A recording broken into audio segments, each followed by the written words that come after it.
Bruto, no refuto. En el país hay producto interno bruto, pero lo que sí me tiene puto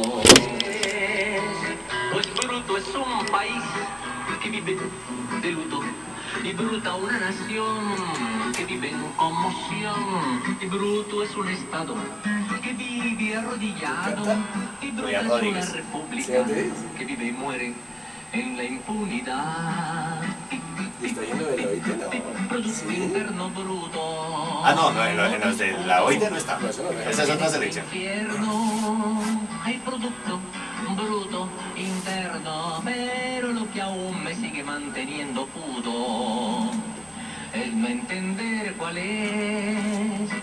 Serán los militares, serán los guerrilleros, serán los estudiantes o serán los obreros, los paramilitares, los yuppies, los corruptos, los curas, las monjitas o serán los banqueros. O de repente puede ser el presidente, o serán los periodistas, las reinas, los toreros, los narcotraficantes, los ricos, los rateros, o las amas de casa, o los terratenientes, o los desempleados, o los sepultureros. Vamos a saber que sea el clero, o serán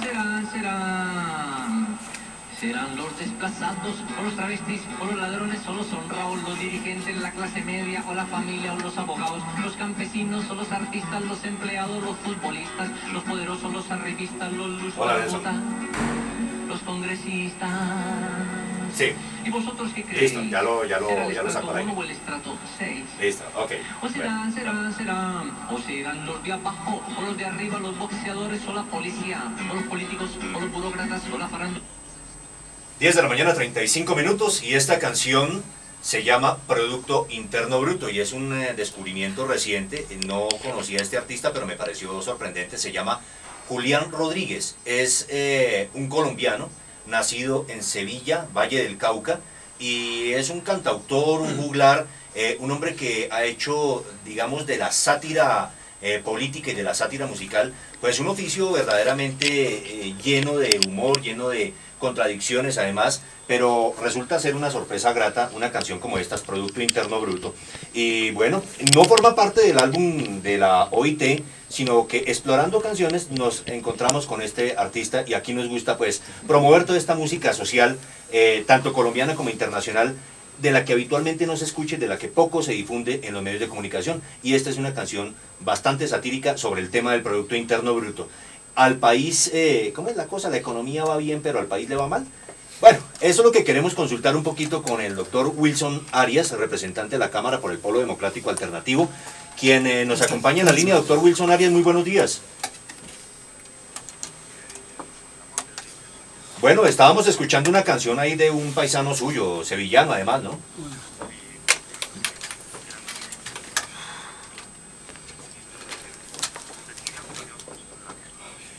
Bueno, usted esta semana, doctor Arias, se pronunció, hizo un ejercicio de control dentro del Congreso de la República para discutir y hablar unos temas relacionados con el pretexto que utilizan muchas empresas multinacionales, particularmente relacionado con la ola invernal. O sea, la ola invernal como pretexto para comprar tierras, para aprovechar ciertos territorios estratégicos del país como los llanos orientales, donde estarían detrás de concesiones viales, de concesiones mineras, incluso de concesiones petroleras, aprovechando esta ola invernal. ¿Cómo explica esto, doctor Arias?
en el barrio y exactamente cuando comienza a hacer toda la posibilidad de prosperidad, usted decide vender petróleo, que no hay nada más antieconómico, pero ingenios tecnócratas nos quieren convencer de lo contrario, de que es mejor vender cuando se augura disque un gran negocio. Y según la propia literatura gubernamental, se augura un excelente negocio petrolero. Es decir, antes de que se estuviera presentando los sucesos del norte del África, la crisis que está tirando al alza el precio del petróleo, ya se decía que iba a haber una bonanza minero-energética y que el componente energético básicamente era del petróleo.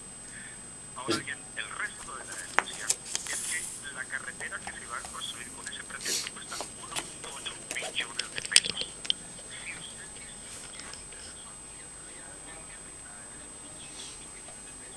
recibirían mensualmente más del doble de lo que le están recibiendo, es decir, le están dando a cada familia que tiene literalmente el agua al cuello 300.000 pesos, pero si le repartieran esos 1.8 billones que cuesta la carretera, se les podría aproximadamente por familia 1 millón de pesos durante 6 meses. Y adicionalmente de Contera, hay que decir que esa carretera no va a servir a humildes campesinos y a gentes indígenas y negritudes como se ha pretendido informar. No es verdad.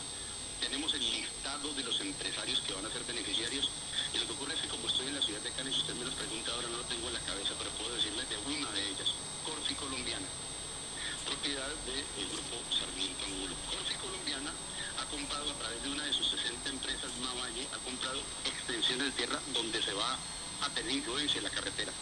¿Por qué razón? Porque se trata de un lugar de los llanos que antes no podíamos cultivar, ahora sí vamos a poder cultivar por unos desarrollos tecnológicos que no voy a explicar.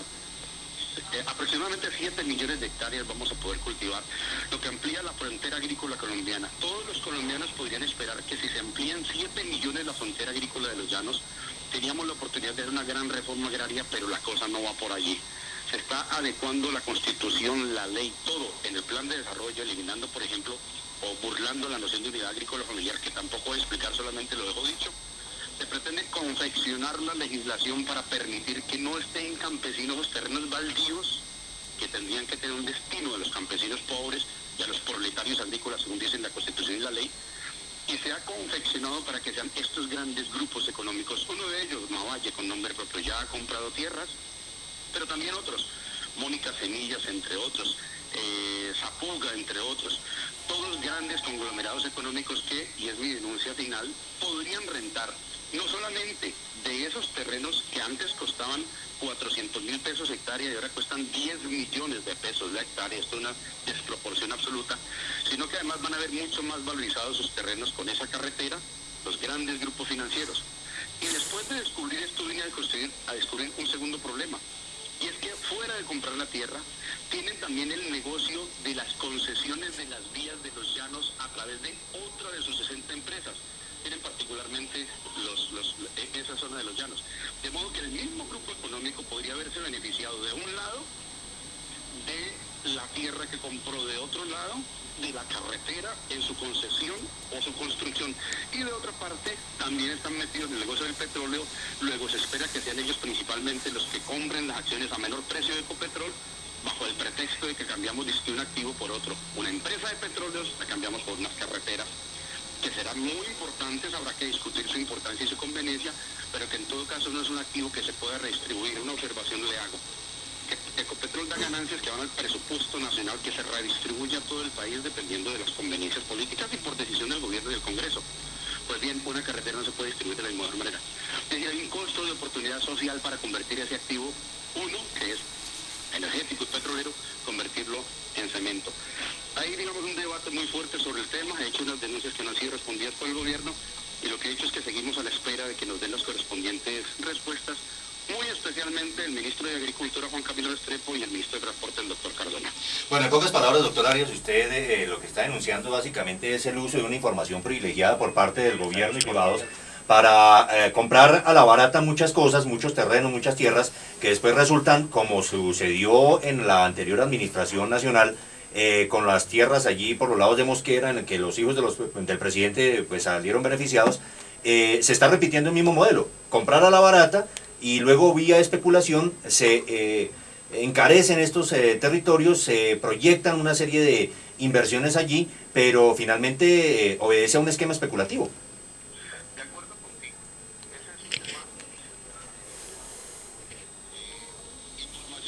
cual todo el mundo sabía que, no todo el mundo sabía que se venían los desarrollos tecnológicos que iban a incorporar a la frontera agrícola de ellos. Es como usted compra un desierto porque usted sabe que mañana se le va a dar tierra fértil, se compra a precio de desierto y mañana se exporta como tierra fértil. Esa es una parte de la otra parte vinculada a lo que usted trae es la valorización de la tierra con motivo de la dotación de infraestructura que no es solamente carretera, sino también es energía, represas, desvío de ríos, navegabilidad de los ríos, vías intermodales, en fin, hay todo un conjunto de dotaciones de servicios públicos que hacen que objetivamente se crezca el precio de la tierra y la carretera. Pero adicionalmente a eso, que de suyo es muy grave, como usted lo ha dicho, y muy bueno el ejemplo cuando lo compara con lo que hicieron los hijos de Uribe, eso ya fue un escándalo en la época de Uribe. Ahora se repetiría el escándalo, pero bueno, alguien podría decir, sí, lo compraron de la época de Uribe y Santos, lo que ha hecho es prohijarlo. Sin embargo, el otro aspecto supremamente grave es que, sobre pretexto de todo ello, se nos extendió un sombrero para que en nombre del humanitarismo nuestros niños rompieran sus alcancías y lo entregáramos para los pobres damnificados, y se construye con recursos de los damnificados la carretera para la gran oligarquía colombiana. El grupo Julio Mario Santo Domingo y el grupo Sarmiento Angulo están allí, dos de los más ricos del mundo, que acrecentarían ahora sus pecunios sobre la base de despojar a los realmente damnificados. Y el tercer aspecto, como si lo anterior no fuera suficientemente repugnante, es que lo hacen sobre la base de vender el activo más importante. Y si la ciudadanía me quiere creer, mi sentimiento es que si se quiere, con todo lo alevoso y grave que sea lo anterior, lo último desde el punto de vista estratégico es superlativo. Vender Ecopetrol para hacer carreteras es enterrar en el piso, por más que se quiera decir que es prosperidad, el patrimonio y el activo más importante, que el ahorro nacional constituido en esta empresa. Y me parece que ese carácter neoliberal viene a ponerle un colofón supremamente dañino a la vida política nacional. Yo creo que cada uno de esos capítulos merece, digamos, un debate muy especial, y es la razón por la cual no hemos aplicado tanto este tema, y razón también por la cual, lo quiero decir de una vez porque estaba en una reunión y quiero poder regresar a ella, razón por la cual también hemos condenado la venta de la ETB, es decir, por las mismas razones por las cuales condenamos la venta de Ecopetrol, un negocio próspero.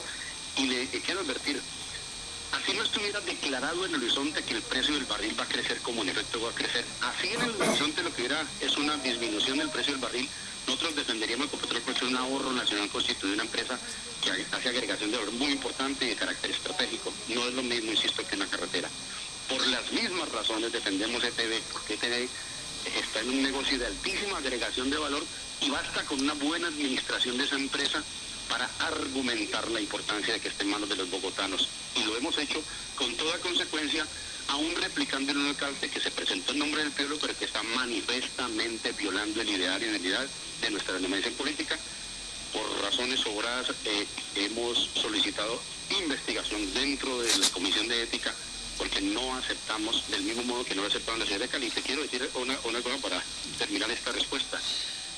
Yo vivo en una ciudad que tiene sus empresas intervenidas. Como tienen las empresas intervenidas, no ha sido posible que las ganancias de empresas municipales de Cali nos ayuden a subsidiar, por ejemplo, las obras que hoy le cobran por la vía de valorización. La población de Bogotá tiene una ventaja. Bogotá ha recibido 2.5 billones de pesos en un periodo de aproximadamente 12 o 13 años que ha invertido socialmente Bogotá.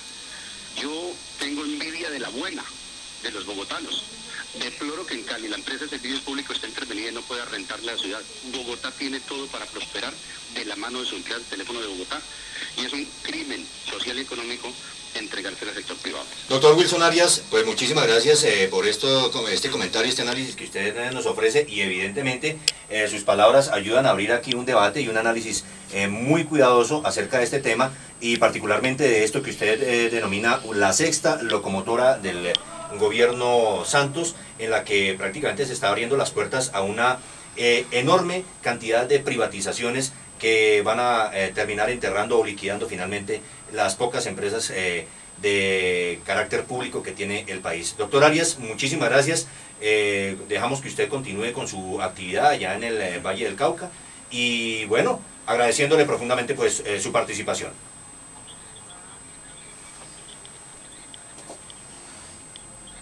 Bueno, vamos a una pausa, regresamos en un momento. Entonces, mano, está con el costudito de la cámara.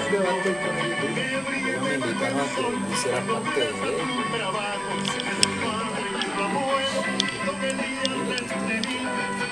Como si fuera pasar la recopilación de los artistas. O sea, ¿qué te dije? 10 de la mañana, 50 minutos, y esta canción se llama Oficio y Tradición. Su autor, su compositor es Luis Enrique Mejía Godoy. Él es uno de los más destacados cantautores nicaragüenses, nacido en Somoto, departamento de Madrid. El tercer hijo de una familia de músicos populares, hermano del cantautor Carlos Mejía Godoy, con quien ha compartido parte de su trabajo musical. Ha sido merecedor de premios y distinciones de organizaciones e instituciones del arte y la cultura, universidades y alcaldías en Nicaragua, Centroamérica y Estados Unidos por su obra artística y su aporte al desarrollo de la cultura nicaragüense. En 1990 recibió la Orden Rubén Darío, la más alta distinción en el campo del arte y la cultura, además de haber sido seleccionado con otras personalidades como personaje del siglo XX en este país. El tema Oficio y Tradición de Luis Enrique Mejía Godoy fue dedicada a don Elías Palacios, que fue uno de los tradicionalistas, cultores de la música de marimba, que es además el instrumento musical por excelencia de Nicaragua. Bueno, esta es música que queremos compartir, canciones del trabajo de esta colección y esta selección especial de la Organización Internacional de Trabajo, que ha seleccionado estas canciones en homenaje al trabajo y a los labriegos, a los trabajadores, a los campesinos en general. Bueno, continuamos entonces con nuestro tema. Ya quedó planteado aquí por Wilson Arias, representante de la Cámara, unos temas bastante preocupantes, y está el doctor Aurelio Suárez, quien ha tenido también la oportunidad de escuchar todos los planteamientos frente al tema de la privatización de la ETB, conoce muy bien todo el tema de la dinámica económica de la minería en Colombia, de la dinámica petrolera también en nuestro país, es un economista destacado. Doctor Aurelio, preguntémonos un poco, partamos de esta pregunta, ¿definitivamente se está feriando el país? Bueno, Raúl, en primer lugar, muy buenos días a usted, a los oyentes del Agente Cívico, a los compañeros de mesa y a las personas que nos escuchan. Yo creo que hay que enmarcar todo lo que está sucediendo en el país dentro de la esencia del gobierno de Juan Manuel Santos, y más específicamente expresado en lo que se llama el Plan Nacional de Desarrollo. El Plan Nacional de Desarrollo es ante todo un plan de negocios del capital privado, y especialmente del capital financiero y del capital foráneo. Ese es el Plan Nacional de Desarrollo. Contémosle a los oyentes de Agente Cívico que de 530 billones de pesos que tiene este plan, el 40%, más de 250 billones, está puesto por el capital privado para sus negocios. Las locomotoras no son más que los llamados nichos de inversión de ese capital para el lucro, para rentar, para obtener ingentes ganancias con esas inversiones. Y yo creo que podemos decir una cosa, resumiendo un poco lo que señalaba Wilson Arias, lo que señala el gobierno permanentemente de las llamadas alianzas público-privadas. Y es que creo que no tiene antecedentes en la historia de Colombia un gobierno que ha colocado todo el Estado al servicio de capital privado. Realmente la esencia del gobierno de Santos es esa. Y no de cualquier capital privado. Estamos hablando del capital financiero internacional y estamos hablando de los principales grupos económicos. Eso que acaba de contar el honorable representante Arias del Polo Democrático Alternativo del Valle del Cauca es apenas una parte, yo diría, de una de las múltiples negocios que el gobierno de Santos le está planteando al gran capital. Hay cosas mucho más graves, por ejemplo esta. El gobierno colombiano acaba de decir que el país recibe de las calificadoras de riesgo la llamada grado de inversión. Y los colombianos con seguridad no tienen por qué saber qué significa esto para la economía colombiana, ni para la economía doméstica, incluso los hogares colombianos. Grado de inversión significa que el país, con base en su política macroeconómica, con base en su estructura fiscal, le dice a los inversionistas extranjeros que este es un lugar seguro a donde su dinero va a venir y va a salir con seguridad y además va a salir incrementado. Eso quiere decir que el país tenga grado de inversión. Se le dice a los inversionistas internacionales, a Colombia con sus dólares que tranquilos, que ellos le regresan y le regresan muchos más dólares. Eso se llama grado de inversión. O sea, que no se les invita a hacer inversión de riesgo, sino a hacer inversión segura, con utilidad segura. Con utilidad segura, sin impuesto de remesas, con un gobierno que va a pagar cumplido y honradamente la deuda, pero con un elemento, por ejemplo, que es muy importante. Cuando a un país le dan el grado de inversión, los dineros que usted puede traer del exterior los puede conseguir a costos menores, pagando intereses más baratos. Entonces, ¿qué es lo que se hace cuando el grado de inversión? Le entregan, por ejemplo, al señor Sarmiento Angulo $1 millón al 3 o al 4% en dólares, y él viene y lo presta a la microempresa al 36%, más la revaluación, y hace una ganancia de intermediación del 40%. Estos negocios de especulación financiera, que se llaman en la técnica económica carry trade, traer dólares baratos para invertirlos en Colombia y multiplicarlos por, como Jesucristo el pan y el vino, ¿cierto? Entonces, ese tipo de negocios es realmente un atentado contra la economía nacional, pero además algo más grave, implica la dependencia para el desarrollo del país, entre comillas, para el crecimiento del país, del ahorro externo, del capital extranjero. Lo que Santos está haciendo, en últimas, a través de toda su política, de su plan de desarrollo, de su política económica, de su legislación jurídica en torno al capital, de ese tipo de actividades, es asegurarle al capital extranjero nuevos y más profundos negocios, apoyado en la plataforma que Uribe Vélez montó con la llamada confianza inversionista. Y en ese sentido es una necedad decir en la discusión política en Colombia que Santos es diferente a Uribe. No, no solamente no es diferente, Santos es un complemento de lo que hizo Uribe, es una fase superior de la confianza inversionista de Uribe. De tal manera que quienes insisten en buscar matices y diferencias y pequeñas minucias para hacer esguinces en materia de táctica y de estrategia política, se equivocan, y se equivocan en materia grave. Yo quiero hacer una pregunta, doctor Aurelio, precisamente porque me asalta esta inquietud. Esta semana el alcalde de Bogotá le endosó prácticamente al Consejo de Bogotá la decisión de privatizar o de conseguir el socio estratégico para la empresa de teléfonos de Bogotá. Eso me parece, es la impresión que yo tengo, que es una copia, una réplica del modelo que se está gestionando en el gobierno nacional. Esa es una mala noticia, y yo diría es una malísima noticia. Y voy a explicar 3 o 4 razones de entrada sobre las que podríamos profundizar para explicar por qué es una mala noticia. En primer lugar hay esto. La empresa de teléfonos de Bogotá, seguramente aquí Rodrigo Acosta ya lo ha explicado, la empresa de teléfonos de Bogotá tiene 88% de empresas de acciones del distrito y un 12%, estoy dando números aproximados. 86.7 bueno, frente a 11.8. 87.13, digamos así, para que la gente no se confunda con las comas, ¿cierto?, de presencia de capital privado. Esos socios privados, Raúl y demás y oyentes, se han dedicado durante estos últimos 2 años a hacer un negocio de especulación financiera en la bolsa de valores de las acciones. Yo hice un seguimiento del recorrido desde abril del año 2009 hasta marzo 22 del año 2011. ¿Qué ha pasado con la acción? Inicialmente, cuando el proceso de capitalización se abrió, lo que hicieron fue disparar la acción hacia arriba. Llegó hasta estar cercana a los 1.400 pesos a partir de 670. Es decir, casi que más que la duplicaron durante el año 2009 y parte del 2010. Cuando se cayó el proceso de privatización y comenzó a rumorarse el que se iba a vender por acciones, por venta directa de acciones, entonces lo que hicieron fue especular a la baja y hoy tiene la acción a sus niveles más bajos. 690 creo que está. 665 cerró esta semana. De tal manera que más baja que incluso cuando empezó el proceso. Sí. Pero le quiero contar un segundo hecho. Eso tiene 2 implicaciones. Una, cuando uno mira cuántas acciones se están transando en la bolsa para fijar los precios de la empresa, resulta que la empresa tiene 3.550 millones de acciones, estoy dando números redondos. Y esos 3.550 millones de acciones, cuando uno dice, bueno, es que se transan muchas acciones en la bolsa, no se está transando ni el 0,5% del total de las acciones.